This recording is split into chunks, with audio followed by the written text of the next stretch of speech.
प्रवास करणं आवश्यक आहे का?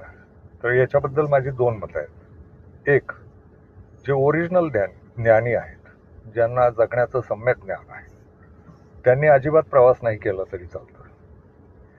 पण जे निर्बुद्ध आहेत आणि आपल्यापेक्षा दुसऱ्या माणसाला हिणकच समजतात, त्यांनी मात्र जग फिरून येणं गरजेचं वाटतं. जगात किती प्रकारची माणसं आहेत, किती प्रकारच्या जगण्याच्या पद्धती आहेत, हे कळायचं असेल आणि कोणाचाच भेद करू नये हे कळायचं असेल, अशा माणसांनी प्रवास करणं आवश्यक आहे.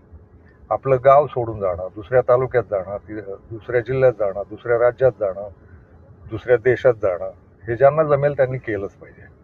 प्रवास यांच्या जे भेद करतात यांच्या अकलेत भर घालणारी गोष्ट आहे. पण ज्यांना कुठलाही भेद करायचा नाही, कुणाचाही द्वेष करायचा नाही, ज्यांना द्वेषाची अजिबात खरूज नाही, त्या लोकांनी प्रवास करण्याची गरज नाही. त्यांना माहिती असतं आपण आपले कष्ट करू, आपण आपलं जगू आणि निवांत राहू. तर प्रवासाच्या दगदगीपेक्षा माणूसपणाचा हा निवांतपणा फार छान आहे. पण ज्यांना निर्बुद्ध आहेत, जे दुसऱ्यांचा द्वेष करतात, घरातल्या माणसांना आणि बाहेरच्या माणसांना हिणकच समजतात किंवा उच्च समजतात, या माणसांनी जग पाहून येणं गरजेचं आहे. माणसांच्या जगात जाऊन येणं गरजेचं आहे.